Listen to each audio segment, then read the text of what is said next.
requesting Jamela to please be in the center. Sila Jamela, here in the center.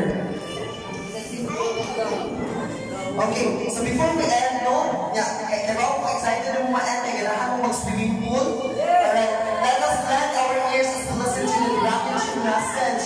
And it is to be given to us by our celebrant, Ms. Jamela Surina. Ako siya tagaan sa Masipang Papa.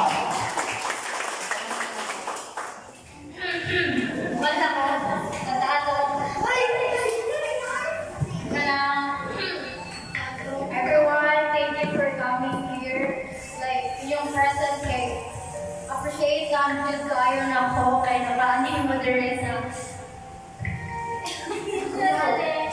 and thank you sa ni Lord kay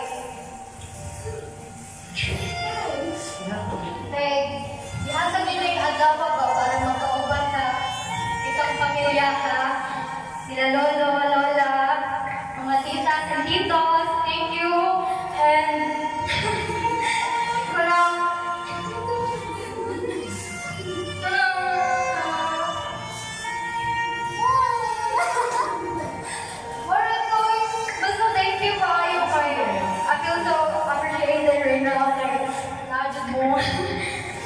thank you po ko ni Papa kay kasi nagbono siya okay ni Karen sa akong ate sige kay Tita Eden kwanta na ano rin so thank you so much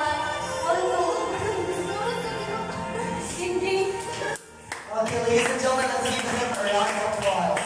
No, ako nasabot when you are celebrating the 8th birthday, it's another milestone. And it's a great achievement already, no? And I am manifesting and hoping, no, in your journey, you're already in college, no? For college, asa ka school nga apply? Asa ka school? CIT, you're taking one course. It's a course in debate. Marketing management, no? In the long run, in the college journey, like, what advice na ako i-asulti mo is, always do not settle for less. Always aim for the high. Yeah, in aiming the high, it should be you are going to put your heart to God.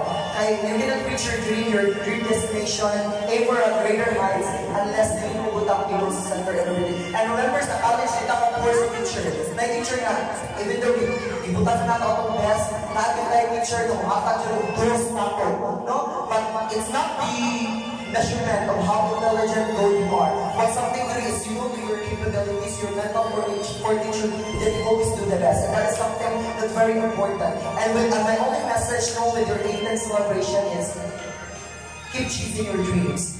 Always put God in the center of everything, and He will directly crown your efforts with success. And with that, ladies and gentlemen, once again, ako siya tagaan sa Masipang Papa.